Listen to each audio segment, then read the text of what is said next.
राजीव पांडे हमारे साथ मौजूद हैं। राजीव जी, अभी इस वक्त जिस तरह से हम देख रहे हैं, महाराष्ट्र की जांच एजेंसियां भी काम कर रही हैं, दो केंद्रीय जांच एजेंसियों का भी इन्वॉल्वमेंट नजर आ रहा है। महाराष्ट्र एटीएस की तरफ से बयान आता है कि भाई मनसुख मर्डर केस जो था वो हमने सुलझा लिया है, 2 लोगों को हमने अरेस्ट कर लिया है। तो एक रस्सा कशी भी केंद्रीय और राज्यों की एजेंसियों के बीच हम देख रहे हैं क्या?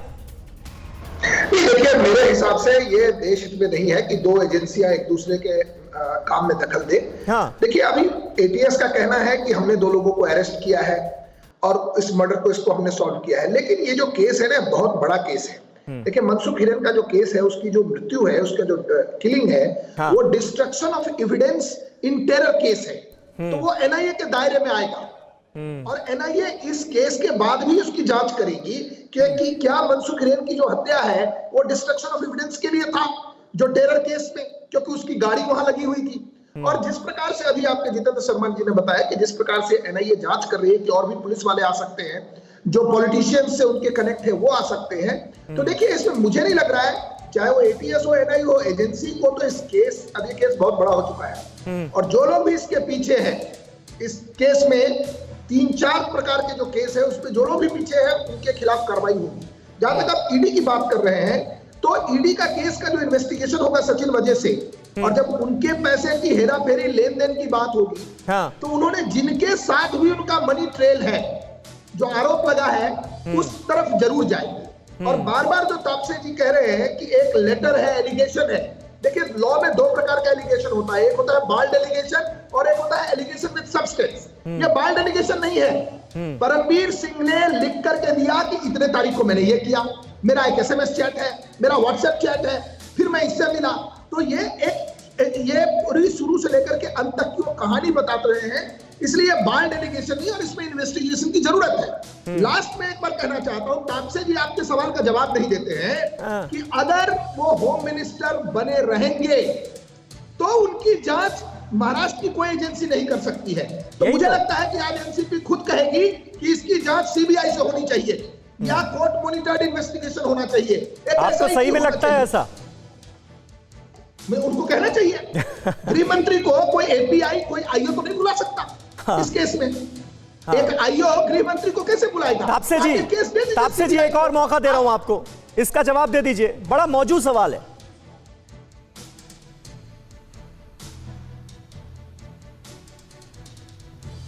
फिर से एक बार बोलिए, सुनाई नहीं दिया। महेश, तापसे जी देखिए, सवाल वही है कि अनिल देशमुख पर आरोप है, तो इन आरोपों की जांच महाराष्ट्र की कौन सी एजेंसी कर सकती है, उनके गृह मंत्री रहते?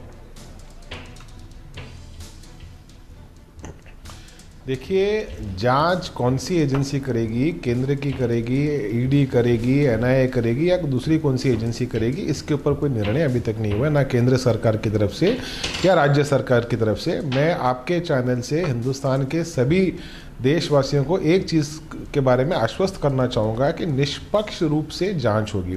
अब जहाँ पे एक सवाल अनिल देशमुख जी के संदर्भ में पूर्व commissioner of police Paramvir Singh साहब ने वहाँ पे निष्पक्ष जांच तो तभी होगी ना जब अनिल देशमुख अपने पद पर नहीं रहेंगे। परमवीर सिंह साहब, सुनिए,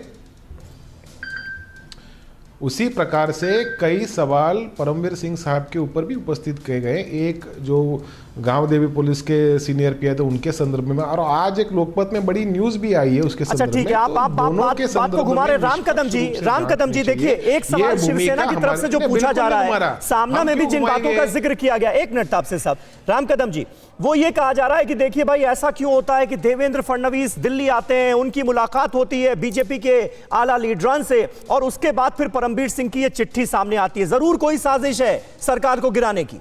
इसका क्या जवाब है आप लोगों के पास?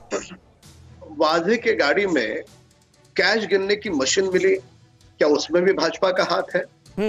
मुंबई पुलिस कमिश्नर दफ्तर में करोड़ों की गाड़ियां जो वाजे इस्तेमाल करता था, क्या उसमें भी हमारा किसका हाथ है?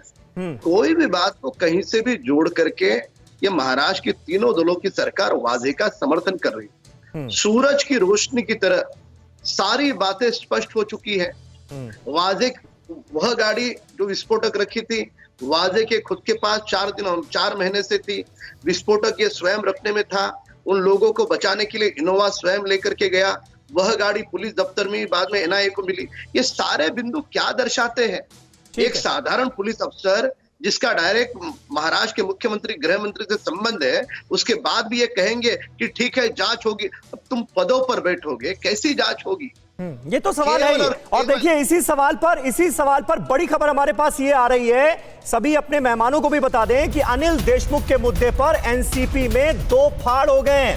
देशमुख पर अजीत और शरद पवार के दो गुटों में बंटती नजर आ रही है एनसीपी। शरद पवार, जयंत पाटिल इस्तीफे के लिए तैयार नहीं है, वहीं अजीत पवार, दिलीप वलसे पाटिल इस्तीफे के पक्ष में हैं। अजीत पवार ने कहा कि इस्तीफे से मामले का अंत होगा, यानी अजीत पवार ये चाहते हैं कि अनिल देशमुख को अपने पद पर नहीं रहना चाहिए, गृह मंत्री पद से उनका इस्तीफा जरूरी है इन संगीन आरोपों के लगने के बाद।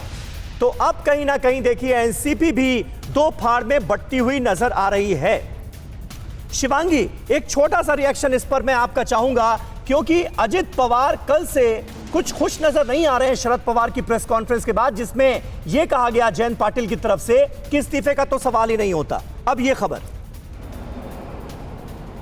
बिल्कुल ठीक कह रहे हैं समीर आप। और कल हमने देखा जिस हिसाब से शरद पवार से मुलाकात करते हैं जयंत पाटिल और अजीत पवार, बाहर आकर जब मीडिया को ब्रीफिंग देने की बात आती है तो जयंत पाटिल आते हैं, बात करते हैं, जबकि खुद दादा बाहर नहीं आते, अजीत पवार साहब बाहर नहीं आते, गाड़ी में जाकर बैठ जाते हैं, कहीं ना कहीं काफ़ी नाराज़ नज़र आ रहे हैं। और अब अंदर खाने से यही खबर आ रही है कि एनसीपी दो भागों में बटी है।